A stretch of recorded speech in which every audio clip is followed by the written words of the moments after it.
Racist officer burns the ear of an elderly black man, unaware his son is an Army general. Walter Brown awoke early that morning, his usual routine ingrained into the peaceful rhythm of his life.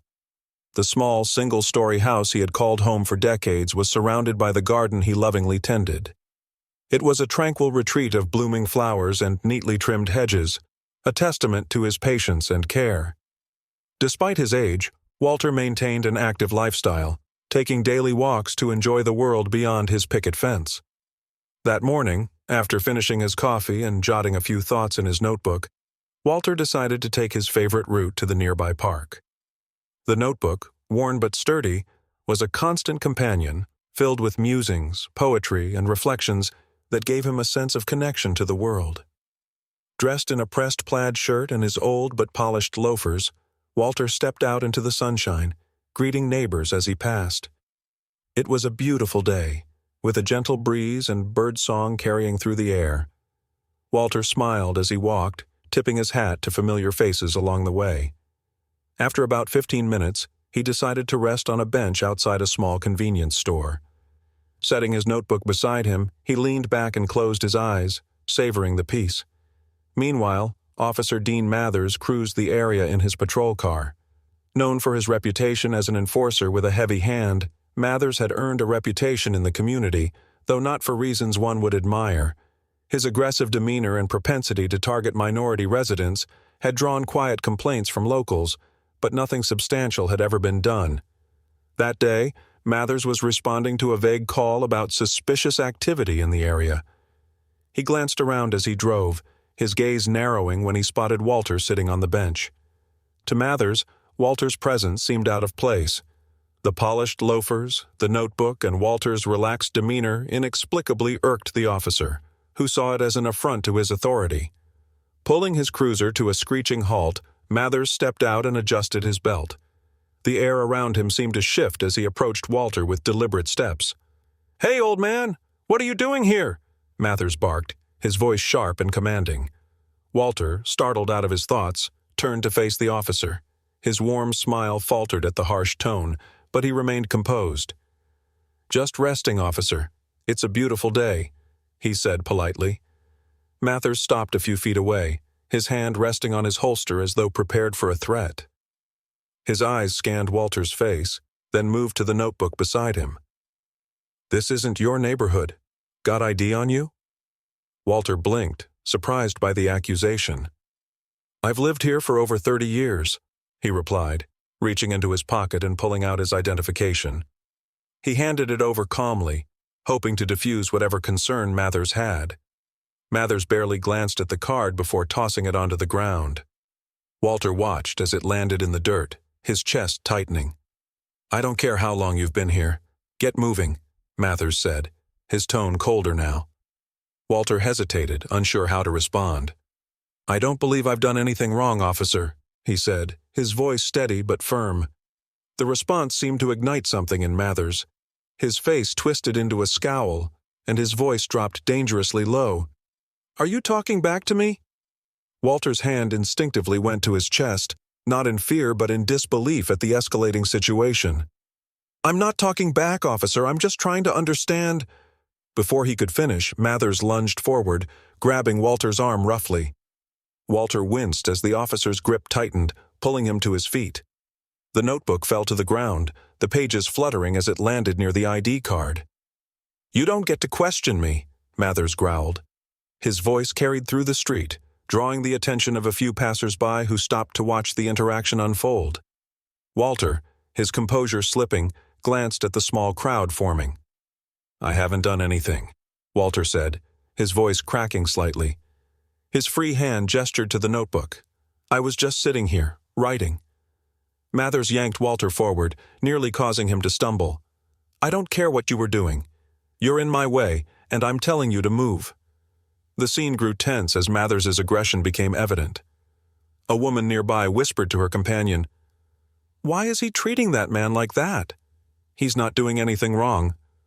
Another man nodded, taking out his phone to record. The faint sound of the camera clicking added to the charged atmosphere. Walter, his arm still gripped tightly, met Mathers's glare. "Officer, please. I'm not resisting. he said, his voice calm but firm. Mathers sneered, clearly unimpressed by Walter's demeanor. "We'll see about that," he said, his tone dripping with disdain. He shoved Walter back onto the bench, the older man barely managing to catch himself from falling.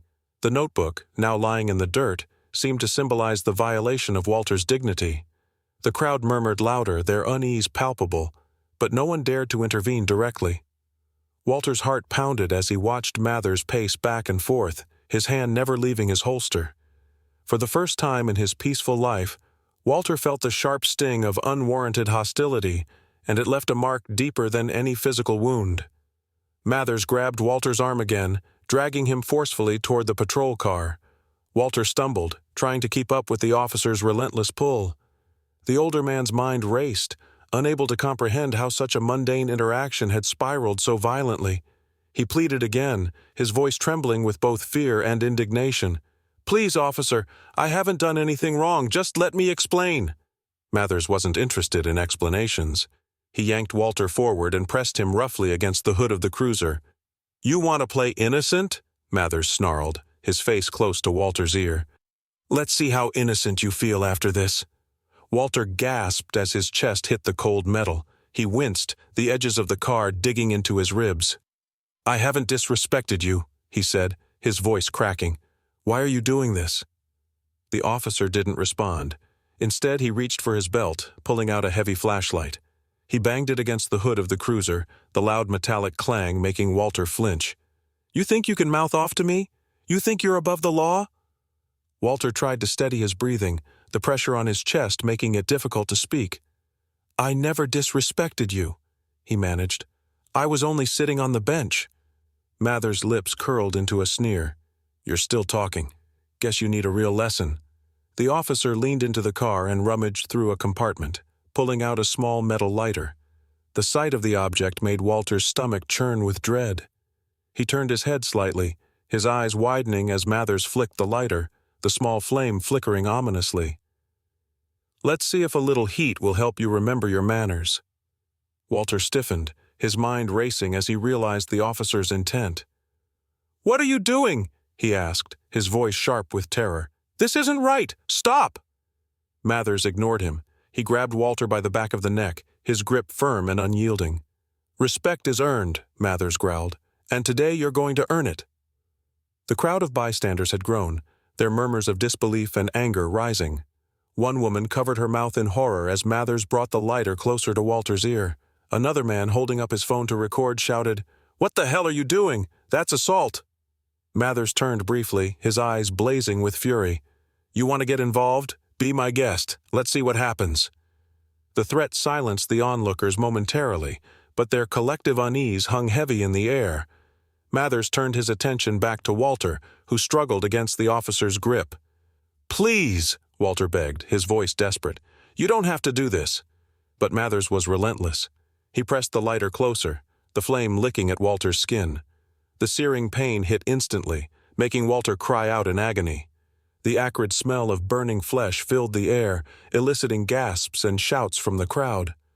Walter's entire body tensed as he struggled against the cruel act, his cries turning to sobs.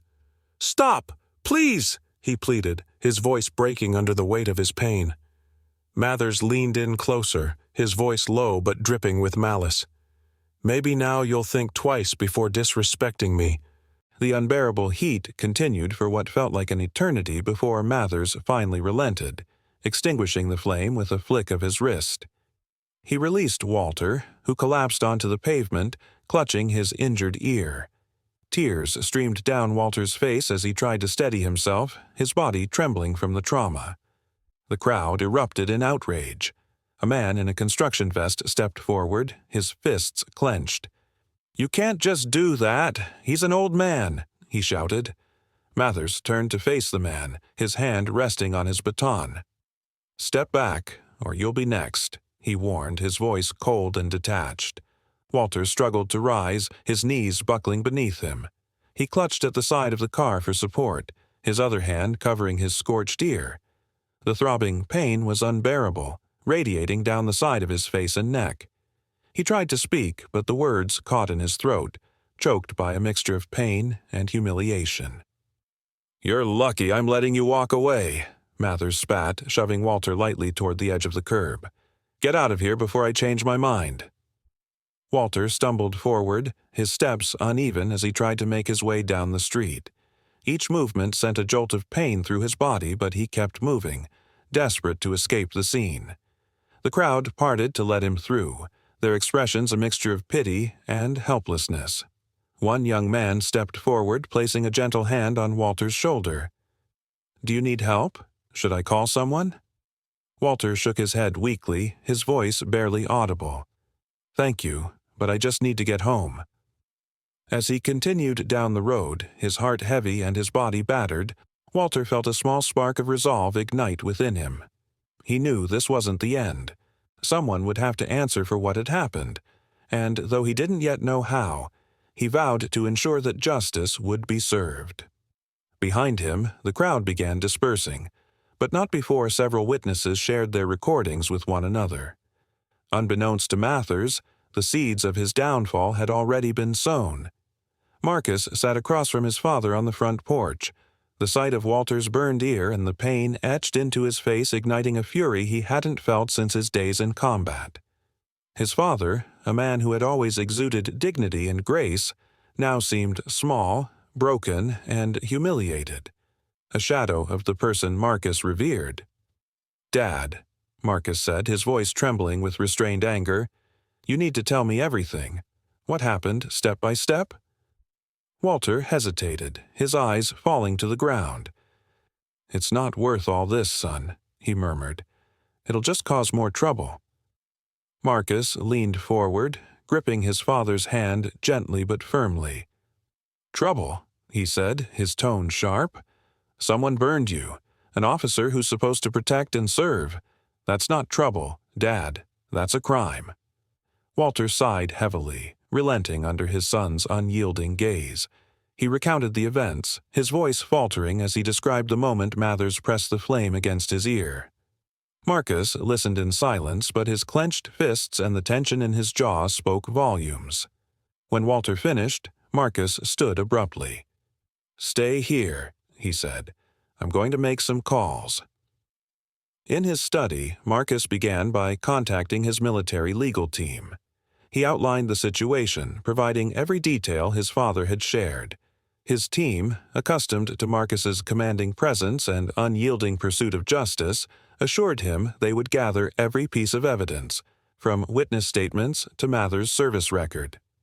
Next, Marcus called his contact in local law enforcement. "Captain Reynolds," Marcus said, his voice a mix of professionalism and barely contained fury, "we have a problem in your precinct. One of your officers assaulted my father today." Reynolds, taken aback, replied cautiously, "General Brown, I had no idea." "Of course you didn't," Marcus interrupted, "because this officer, Greg Mathers, thought he could get away with it. I expect your full cooperation when I arrive at your station tomorrow morning." Reynolds stammered, but Marcus ended the call before the man could object. The general wasn't interested in excuses, only results. By the next morning, Marcus had assembled a team. He arrived at the precinct flanked by 2 military police officers and a lawyer specializing in civil rights cases. His uniform, adorned with medals and insignias reflecting decades of service and sacrifice, drew every eye in the station. The precinct's officers straightened instinctively as Marcus entered, his presence a storm of authority and purpose. He demanded to see Captain Reynolds, his tone brooking no delay. The captain emerged from his office, his expression a mixture of respect and unease. "General Brown," he greeted, extending a hand. Marcus ignored the gesture, instead placing a thick file on the captain's desk. "This is everything you need to know about Officer Greg Mathers," Marcus said coldly. "His history of complaints, his violent tendencies, and most importantly, his assault on my father yesterday." Reynolds opened the file, his face growing paler with each page. The evidence was damning. Witness statements from the crowd, images of Walter's injuries, and even a grainy video from a bystander's phone capturing the moment Mathers pressed the lighter to Walter's ear. This is, Reynolds began, fumbling for words. "Unacceptable," Marcus finished for him, "and it's not going to be swept under the rug this time. You're going to act, or I'll escalate this to a federal level." The captain nodded quickly. "Mathers is off duty today, but I'll have him brought in immediately. I assure you, General, we'll handle this." Marcus's eyes narrowed. "Understand this, Captain. Handling it means accountability. Not a slap on the wrist, not a suspension with pay. Justice." Mathers was summoned to the precinct within the hour, unaware of the storm waiting for him. When he arrived, his swagger was evident, but it evaporated the moment he saw Marcus standing in the captain's office. "Who the hell is this?" Mathers sneered, glancing at Marcus. "The man whose father you assaulted," Marcus replied, his voice like steel. "Sit down." Mathers's bravado faltered, but he managed a weak laugh. "I don't know what you're talking about." Captain Reynolds stepped forward, holding the file. "We have multiple witnesses, photographic evidence, and a video, Mathers. There's no use denying it." Mathers's face reddened as he scanned the room, realizing he was cornered. "He was resisting," he said weakly. "He was being disrespectful." "Enough," Marcus said, cutting him off. "You attacked an elderly man, my father, a man who did nothing but sit on a bench.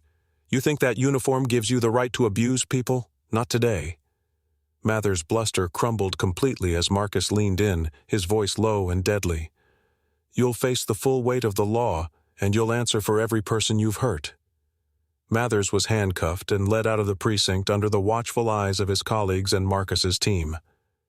Walter's courage and Marcus's relentless pursuit of justice had ensured that Mathers could no longer hide behind his badge. As the cruiser carrying Mathers disappeared from view, Marcus turned to Reynolds.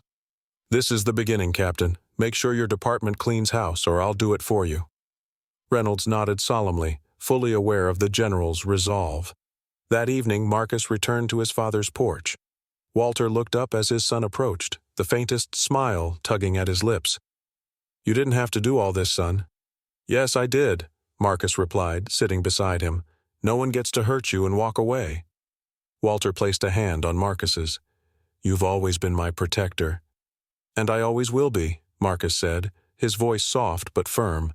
Together they sat in silence, the weight of the day lifting as justice began to take its course. Mathers arrived at the precinct with a swagger, but his confidence wavered the moment he stepped into the room and saw Marcus standing tall beside Walter. The air in the office was thick with tension, and Mathers quickly realized that whatever he was about to face would be unlike anything he'd experienced. "You," Mathers stammered, his eyes flickering with a mix of recognition and confusion. He glanced at Walter, who sat calmly despite the visible scar on his ear, then back at Marcus. Marcus took a step forward, his uniform crisp and his gaze unflinching. "Yes, me," he said coldly. "You attacked my father yesterday. Did you think you could walk away from this unscathed?" Mathers's mouth opened and closed as he fumbled for an explanation. I was just doing my job. He was loitering and he refused to move." "Enough," Marcus cut him off, his voice steady and commanding. "Your job is to protect and serve, not to abuse your power or humiliate innocent people. My father did nothing wrong. You burned him. You left him injured and humiliated because you thought you could." The precinct captain, sitting behind his desk, cleared his throat nervously. "Officer Mathers," he said, his voice wavering. "We've reviewed the evidence General Brown provided. Witness statements, photographs, and video footage leave no room for doubt. Your actions were inexcusable." Mathers's expression shifted from indignation to panic. "Wait! This is being blown out of proportion! I was just trying to maintain order." Marcus stepped closer, his tone dropping to a dangerous calm. "Order? You call torturing an elderly man maintaining order? Let me make this clear, Mathers. You're not just a disgrace to the badge. You're a criminal." The captain stood and delivered the decision. "Effective immediately, you are suspended without pay, pending further investigation. You will also face charges of assault, misconduct, and abuse of power." Two officers stepped forward to handcuff Mathers. As they escorted him out of the room, he glanced over his shoulder at Marcus and Walter. His face, once smug and defiant, was now pale with fear. Marcus turned to the captain. "This is only the beginning. I expect a full overhaul of this precinct's practices. No more looking the other way. No more covering for officers like him."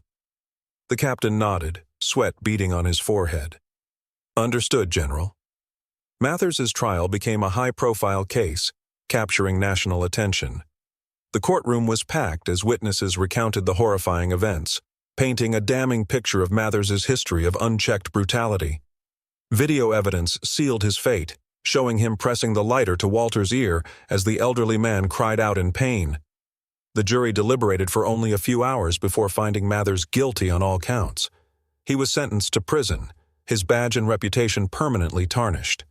The case sent shockwaves through the community, sparking protests and demands for reform within the police department. Walter, though scarred physically and emotionally, found healing in the unwavering support of his son and the community.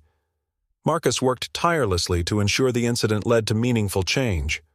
Partnering with local leaders, he helped implement mandatory de-escalation training for officers, established a civilian oversight board, and advocated for increased accountability measures. At a community event months later, Walter and Marcus stood side by side before a crowd gathered to celebrate the progress made. Walter's scar was still visible, but his spirit remained unbroken. Marcus, addressing the crowd, spoke with conviction. "No one is above the law, not even those sworn to uphold it," Marcus said. "What happened to my father should never happen to anyone. But together, we've shown that justice is not a distant ideal. It's something we demand and create, here and now." The crowd erupted in applause, their faith renewed in the possibility of change. Marcus turned to his father, placing a hand on his shoulder. "You've always been my inspiration, Dad," he said quietly. "I just hope I've made you proud." Walter smiled, his voice warm with pride. "You've done more than that, son. You've shown the world what it means to fight for what's right." The bond between father and son grew even stronger, their shared ordeal serving as a testament to resilience, accountability, and the power of standing up against injustice. Together, they became symbols of hope and perseverance in a community forever changed.